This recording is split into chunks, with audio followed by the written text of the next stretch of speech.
हाय दोस्तों। S coaching में centre में आपका स्वागत है। आज हम कुछ पढ़ाई से रिलेटेड कोई बातें नहीं करेंगे। आज हम कुछ ऐसी चीज़ें बात करेंगे जो हमें पढ़ाई के साथ साथ आगे जो भी कुछ करना हो उसके लिए बहुत ही इम्पोर्टेंट है। तो इस वीडियो को थोड़ा सा बहुत ध्यान से देखिएगा, क्योंकि यह सभी के लिए जो अभी पढ़ाई कर रहे हैं या फिर जो पढ़ाई करके तैयारी करना चाहते हैं उन सभी के लिए वीडियो बहुत ही इम्पोर्टेंट है। तो इस चीज़ को ध्यान में रखते हुए इस वीडियो को पूरा देखें और जहाँ तक हो सके कि उन अपने दोस्तों या फिर जो भी हैं उनको शेयर करें, ताकि यह इन्फॉर्मेशन उनके पास भी पहुँचे और वो भी अपने पढ़ने और जैसों के तरीका को क्या करें, समझें। तो आज हम पढ़ाई से रिलेटेड, मैंने पहले ही बता दिया कि पढ़ाई से रिलेटेड तो आज कुछ बातें होंगी नहीं।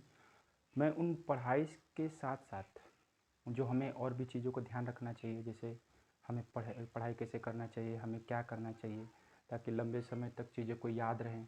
तो इन सब चीज़ों को ध्यान में रखते हुए हम कुछ 10 पॉइंट हैं उन चीज़ों को डिस्कस करना चाहते हैं इस वीडियो में। तो हमारे हिसाब से आज वीडियो आपके लिए तो बहुत ही इंपॉर्टेंट होनी चाहिए। और पढ़ाई के साथ साथ इन चीज़ों को अगर आप ध्यान रखेंगे तो 100% फिक्स है कि आप जो आप अपने जीवन में जो कुछ भी करना चाहते हैं तो कंफर्म है कि वो मिल ही जाना चाहिए, अगर आप इन नियमों को अगर स्टार्टिंग से अगर फॉलो करना चाहते हैं तो जैसे सभी लोगों को दिक्कत है, सब लोग पढ़ाई करते हैं, पढ़ाई तो सब लोग करते हैं, लेकिन कुछ लोगों के परीक्षा मार्क्स अच्छे आते हैं, कुछ लोगों के कम मार्क्स आते हैं, कुछ लोग फेल हो जाते हैं, कुछ लोग पास होते हैं। तो ऐसा क्या रीज़न है? मेहनत तो सभी लोग करते हैं, लेकिन मेहनत के साथ साथ जिनके मार्क्स अच्छे आते हैं एग्ज़ाम में, उनका स्ट्रेटजी अच्छा होता होगा, वो पढ़ाई अच्छा करते होंगे, हो सकता है उनको कुछ याद ज़्यादा करने का तरीका कुछ हो। तो इन सब चीज़ों को आज हम लोग क्या करेंगे, डिस्कस करेंगे। तो सबसे पहले पढ़ाई का सबसे अच्छा तरीका क्या होता है कि किसी भी चीज़ को पूरा करने के लिए या अपने अपने अच्छा लाइफ स्टाइल पूरा करने के लिए पढ़ाई बहुत ज़रूरी होता है। सभी लोग बोलते हैं कि पढ़ाई करो पढ़ाई करो, लेकिन कुछ लोग पढ़ते हैं, कुछ लोगों का मन नहीं लगता है, जो कुछ भी हो। तो हमारे हिसाब से पढ़ाई क्या है, अच्छे लाइफ स्टाइल जीने के लिए, जीवन में कुछ करने के लिए, अच्छा बनने के लिए, एक अच्छी नौकरी पाने के लिए। और अगर आप कोई बिजनेस करना चाहते हैं तो उसके लिए तो पढ़ाई बहुत ही मस्ट है। और पढ़ाई तभी होगी जब आपका पढ़ाई में मन लगेगा, और मन तभी लगेगा जब आपकी प्लानिंग अच्छी होगी। तो आज हम उसी प्लानिंग के बारे में क्या करेंगे, स्टडी करेंगे। तो आज हम क्या करेंगे, पढ़ाई से जुड़े हुए आपका मन पढ़ाई में लगाने के लिए 100% है कि आप इसको फॉलो करें। और अगर आप इन नियमों को फॉलो करते हैं तो गारंटी तो नहीं, लेकिन जो फॉलो करेंगे वो फिक्स है कि उसका कुछ ना कुछ उनके अंदर सुधार जरूर होगा। तो आज हम इस 10 पॉइंट को आपके सामने डिस्कस करने वाले हैं। पहला है, आपको एक लक्ष्य का चुनाव करें। तो सबसे पहले हम ये बताना चाहते हैं कि जो बच्चे पढ़ रहे हैं या फिर जो अभी अगले क्लास में जा रहे हैं, जैसे 9th हो गया, 10th हो गया, 12th में जा रहे हैं, तो उनको एक अच्छा गाइडेंस नहीं मिल पाता है। इस वजह से हमेशा कन्फ्यूज होते हैं कि कैसे पढ़ें, कैसे चीज़ों को याद रखें, क्योंकि ऑलरेडी इतना बड़ा सिलेबस होता है कि बच्चे घबरा जाते हैं और उनको कवर नहीं कर पाते हैं। तो इन सब चीज़ों को आप ध्यान रखें। तो सबसे पहले अगर आपको पढ़ाई करनी है तो सबसे पहले अपना एक उद्देश्य फिक्स करें कि हमें पढ़ाई में करना क्या है। जैसे अगर आप क्लास 10th में पढ़ाई कर रहे हैं या फिर क्लास 12th में पढ़ाई कर रहे हैं, तो सबसे पहले अपना एक उद्देश्य करिए कि जैसे हमें मान लीजिए कि हमको हाई स्कूल में अगर कोई स्टूडेंट पढ़ रहा है तो उसने फिक्स कर लिया कि नहीं, मुझे 99% या 100% या 90+ एबव अगर हमको परसेंट लाना है, तो उसने क्या किया कि एक अपना उसने उद्देश्य फिक्स कर लिया कि नहीं, अब मुझे अगर 90+% अगर मार्क चाहिए तो हमें कैसे पढ़ना चाहिए। तो सबसे पहले हमारे पास एक उद्देश्य होना चाहिए जिसको हम आगे के मद्देनज़र रखते हुए हम उनको क्या करें, पढ़ाई करें। क्योंकि अगर उद्देश्य ही नहीं रहेगा तो आपको पता ही नहीं चलेगा हमें क्या करना है क्या नहीं करना है। तो सबसे पहले पॉइंट हर एक स्टूडेंट को, जो भी अभी पढ़ाई कर रहे हैं या फिर जो प्रिपरेशन कर रहे हैं स्पेशली उनके लिए, वो क्या करें कि सबसे पहले अपना एक उद्देश्य यानी कि एम फिक्स करें कि हमारा एम क्या है, हमें कितना परसेंट मार्क्स लाना है, हमें कितने परसेंट किस सब्जेक्ट में लाना है। तो सबसे पहले क्या करें, अपना एक उद्देश्य फिक्स करें, ये सबको होना चाहिए। और वो ये नहीं, अगर किसी को उद्देश्य ही नहीं पता रहेगा तो फिर वो कैसे क्लास करेगा, कैसे पढ़ाई करेगा, कैसे उसको पता ही नहीं रहेगा कि हमको कहाँ जाना है। तो सबसे पहले हमें एक क्या करना चाहिए, उद्देश्य फिक्स करना चाहिए। ये सबसे हर एक स्टूडेंट का सबसे पहला काम होता है। तो सबसे पहले हमें क्या करना चाहिए, एक अपना उद्देश्य का चुनाव करना चाहिए। सेकेंड बात होती है, उद्देश्य तो हमने सेलेक्ट कर लिया, अब क्या करें। उद्देश्य फिक्स करने के बाद भी कितने लोग क्या होते हैं, कन्फ्यूजन में रहते हैं। तो देखें दूसरा पॉइंट क्या है इसमें, नियमित आत्म परीक्षण दें।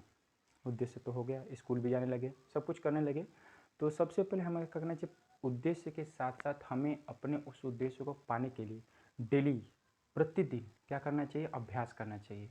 अभ्यास का मतलब ये नहीं कि हफ्ते भर स्कूल गए, एक ही दिन सोचेंगे, एक ही दिन पढ़ लेंगे, हफ्ता में एक ही दिन संडे दिन काम हो जाएगा, नहीं। हमें जो भी क्लास में अगर पढ़ाए जा रहे हैं तो उन सब चीज़ों का विशेष ध्यान रख के अपने आप को डेली पढ़ें उसको। और जो भी पढ़ाया जा रहा है क्लास में या फिर कोचिंग में, जो कुछ भी आपको पढ़ाया जा रहा है तो उसे आप डेली रूटीन पे क्या करिए, टाइम टेबल बनाइए और डेली उस चीज़ को पढ़िए। और जो चीज़ आप पढ़ रहे हैं उसको लिखने का भी प्रैक्टिस करें और उसके सेल्फ टेस्ट देने की कोशिश करें कि जो आज हमने पढ़ाई की है क्या उसमें, मान लीजिए कि आपने अगर 100% भी अगर स्कूल में पढ़ा होगा तो ऐसा तो है नहीं कि आपको 100% से आपको 100% ही आया।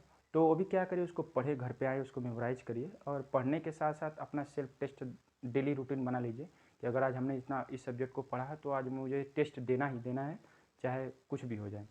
तो टेस्ट देने का बहुत बढ़िया अपने आप को सबसे अच्छा तरीका ये होता है कि अपना सेल्फ टेस्ट दें। इससे आपको ये पता चलेगा कि हम जितना पढ़े हैं क्या वो मुझे सारा चीज़ आ रहा है, जहाँ पे नहीं आ रहा है वो तुम्हारा वीक पॉइंट होगा। फिर उस वीक पॉइंट को क्या करेंगे, अगले दिन या फिर सेम टू सेम उसी के सॉल्व कर लेंगे। और अगर बाय चांस अगर वो चीज़ें मुझे समझ में नहीं आती तो अगले दिन क्लास में जाएंगे और टीचर से फिर से पूछ लेंगे। तो इससे क्या होता है कि आपका डेली बाय डेली का जो बेस होता है, जो पढ़ाई का स्टडी का तैयार होता जाएगा और इस तरह से आपका पढ़ाई में मन लगने लगेगा। और कुछ समय तक अगर आप ऐसे किस तरह से कंटिन्यू करना चाहते हैं तो कंटिन्यू कर अगर जारी रख रहे हैं तो आपके स्थिति में, पढ़ाई में, आपके परफॉर्मेंस में पक्का है कि सुधार होने चालू हो जाएगा। तीसरा पॉइंट होता है हमेशा मन को शांत रखें। तीसरा पॉइंट क्या होता है, तीसरा पॉइंट हमेशा मन में शांति रखने का मतलब यह है कि अब ऐसा नहीं कि एकदम शांत हो जाओ, चुपचाप बैठ जाओ, सो जाओ चुपचाप, ऐसा नहीं। मन शांत करने का मतलब ये होता है कि दिमाग को कंसंट्रेट यानी कि स्थिर रखना, दिमाग को स्थिर रखना, हड़बड़ा के पढ़ाई नहीं करना, शांति से पढ़ो, चीज़ों को एनालाइज करो कि कैसे हमने जो पढ़ा है वो सही है कि नहीं है। उसको मन को स्थिर रख करके, माइंड को कंसंट्रेट करके उस चीज़ों को एनालाइज करना सीखो।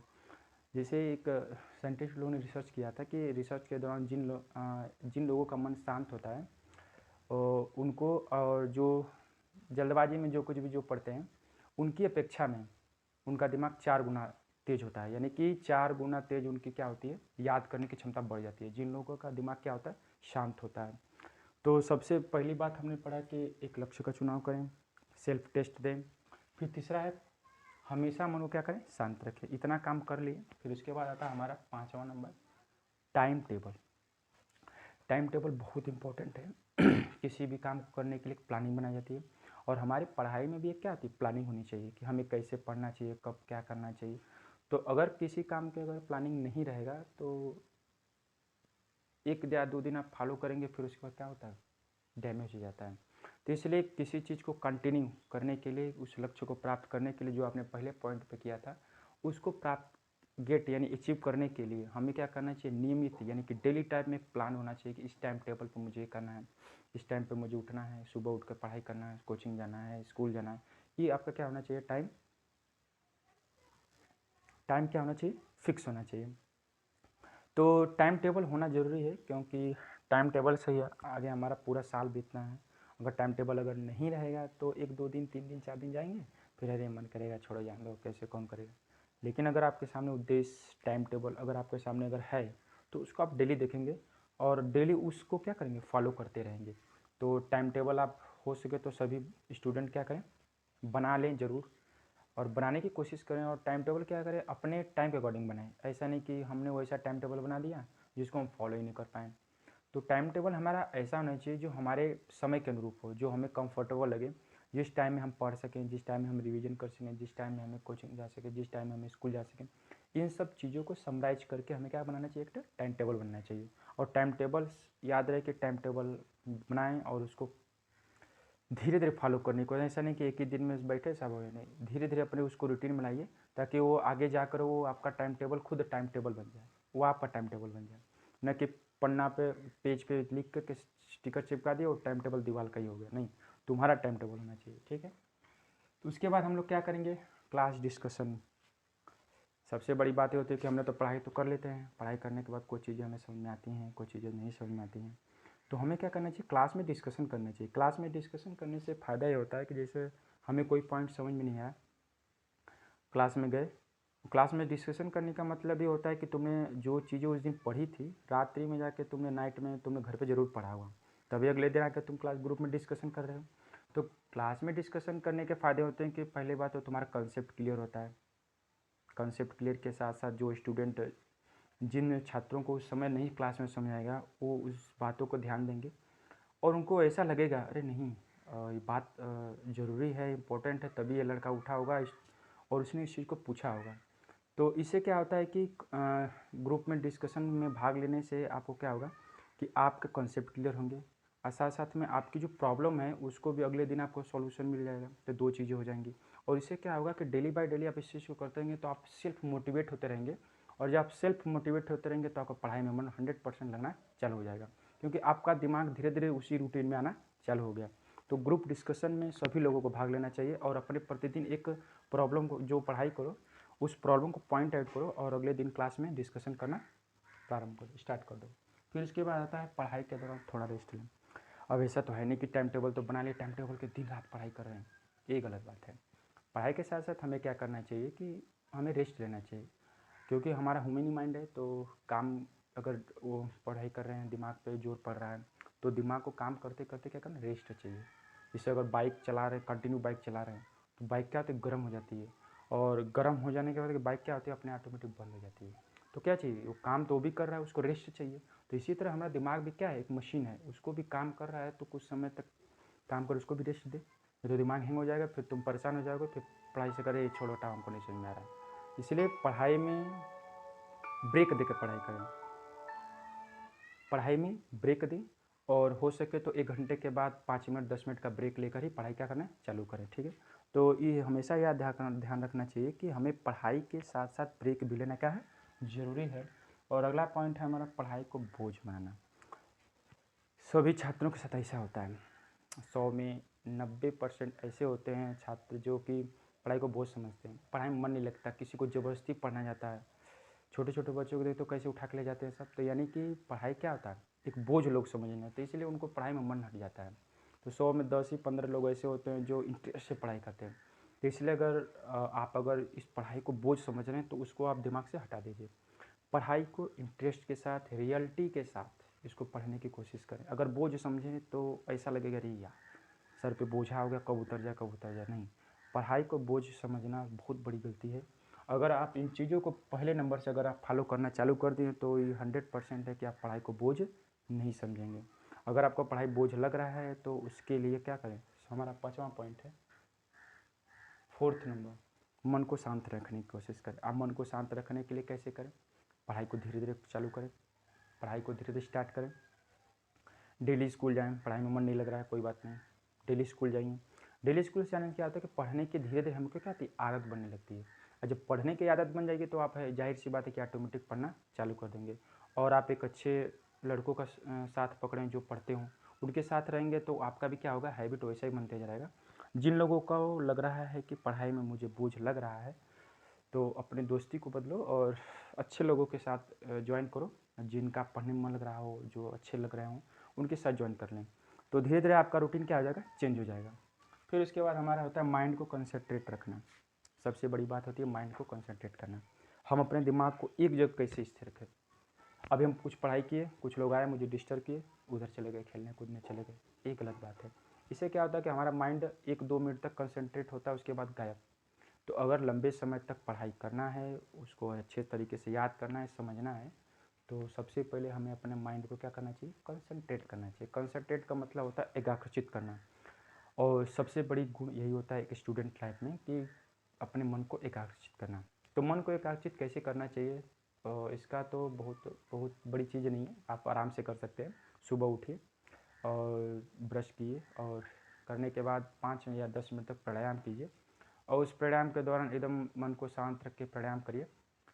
इससे क्या होगा, अगर आप 1 महीने 2 महीने तक ऐसा करते हैं तो 100% है कि आप का मन धीरे धीरे क्या होगा, शांत होना चालू। शांत होने का मतलब कि आपका माइंड क्या होगा, शांत होना चालू करा और लंबे समय बैठ करके आप क्या कर सकते हैं, पढ़ाई कर सकते हैं।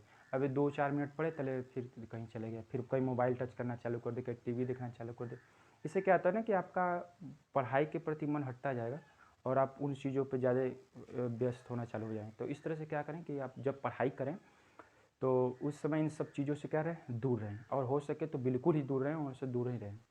अब अगला पॉइंट आता है हमारा, इलेक्ट्रॉनिक गैजेट से दूर रहें। आजकल के माहौल में देख रहे हैं सब डिजिटल ज़माना हो रहा है, तो डिजिटल के साथ साथ टीवी हो गया, मोबाइल्स हो गया, ये सब भी ज़रूरी है, लेकिन उतना ज़रूरी नहीं कि पढ़ाई भी करते रहो, टीवी भी देखते रहो, और पढ़ाई के साथ साथ मोबाइल भी देखते रहो, नहीं। खेलना है तो खेलने के समय खेलो, पढ़ने के समय सिर्फ पढ़ो। अगर आपको ऐसा मन रहा है कि अगर मैं पढ़ते उग गया हूँ तो एक आधे घंटे के टीवी देख लो या फिर मोबाइल वोबाइल चला लो। और इस तरह से क्या होता है कि हम अपने टाइम को क्या कर सकते हैं, मैनेज कर सकते हैं। तो जो काम करो उसको मन से करो, और जिस समय के लिए करो उसको स्वयं करो। जैसे पढ़ाई करो तो सारी चीज़ों को छोड़ दो, अपने साथ बैग, कॉपी, पेंसिल, पानी पीने की बोतल सब रख लो, और आराम से 1 घंटे 2 घंटे बैठ के पढ़ने की कोशिश करो, बैठने की कोशिश करो, पढ़ाई को धीरे धीरे करो। अगर पढ़ाई मन नहीं लग रहा है तो उसको धीरे धीरे पढ़ो, आराम से रेस्ट लेके पढ़ो। धीरे धीरे जब ये तुम्हारे जब हैबिट में हो जाएंगे तो ऑटोमेटिक सारी चीज़ें क्या हो जाएंगी, सॉल्व हो जाएंगी। तो और इन सब चीज़ों से क्या रहें, दूर रहें। जैसे टीवी हो गया, फिर मोबाइल, जहाँ तक हो सके तो अपने आप से दूर ही रखें। पढ़ाई के जब रेस्ट हो तो रेस्ट के दौरान आप इसको क्या करें, यूज कर सकते हैं। तो आज हमने इस सब पॉइंट को नोटिस किया, तो मैं मुझे आशा है कि आप लोग इस चीज़ को फॉलो करें, और टाइम टेबल प्लस पहला पॉइंट यानी कि अपने जीवन के एक लक्ष्य ज़रूर बनाएं। और इस तरह से अगर आप फॉलो करते हैं तो गारंटी है कि आप दिन पर धीरे धीरे आपका अगर आपका परफॉर्मेंस क्या भी अच्छा भी लगेगा और सुधर भी जाएगा। तो मैं चाहता हूँ कि आप इस चैनल को सब्सक्राइब और लाइक ज़रूर करें, और आप अपने उन दोस्तों को भी शेयर करें जो आपके फ्रेंड्स हैं, जिनको पढ़ना है, जिनको एक अच्छा लक्ष्य बनाना है, जिनको पढ़ाई का मैनेजमेंट नहीं पता है। तो इन चीज़ों को शेयर करें और ज़्यादा से ज़्यादा फैलाएं, ताकि अन्य छात्रों को भी सोचना क्या करें, फैले। ठीक है, थैंक यू।